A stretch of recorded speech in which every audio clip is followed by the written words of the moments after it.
two below. Yep. So that is basically what's going to come up. So the problem is if he's set to 0 or very low to 0, yeah, you just narrowed your band right here. Okay. So that means if depending on what your input is, so you have an in value, right? So that's going to be your pressure in. Yep. So we've got our pressure in here. Basically, what it's going to do is it's going to take that, compare that to that. How far is it over that or under that? And since that's super tight, it's always going to be very far away, and it's going to start yanking. It's going to slam the valve this way or that way. Sure. Okay. So the thing is this is your K value. Now your TI is kind of a look ahead. Yep. It says I want to project out X number. Now we've got it set at 10, which means this is going to be at 100 seconds. Okay. So it's going to project out 100 seconds to predetermine what it needs to do. Whether it's going to continue allowing the valve to open or nope, I can bring the valve closed. So that has a lot to do with it too. He may need to increase this value. This value might be fine for what he's using it for. In testing here, this is what we went with, because the valve that I originally built this software for was a smaller valve, and it had a lot slower stroke time and stuff like that, and we didn't have to worry about that so much. Okay. This is a little bit different, so he's definitely going to have to play with these values a little bit. Okay. But by setting it tighter, yeah, he's speeding it up. What are the other? Is there one other variable?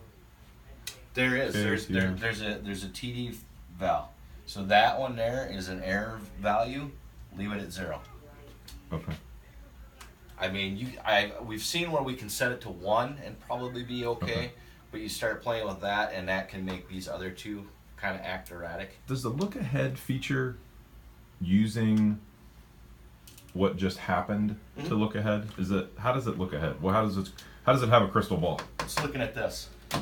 Okay. It's looking at your values and stuff there is basically what it's doing. It's looking to see how far this is, if this is coming up fairly quickly. So it is looking at the last 100 seconds to predict the next 100 seconds. Pretty much, yeah. Because I mean, when you're coming in, you're basically, it's going to be we're above or we're below or we're above or below. So what we're trying to do is we're trying to narrow that down so that we're getting a nice, fairly smooth transition.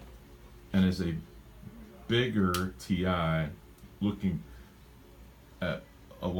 further ahead and further back, would that generally slow you down because it gives you more of a chance within that window to see that I'm getting into tune? Correct. If you shorten it, you can't really tell, and you're sort of if you're bringing this down, then you're looking, instead of looking way out here, you're looking that far, and you can't really tell a picture of.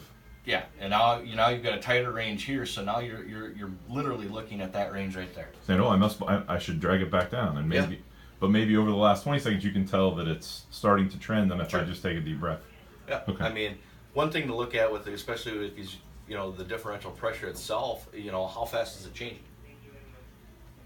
Is it something where it's skyrocketing, and stuff like that? He may have to tweak his values to accommodate a little bit.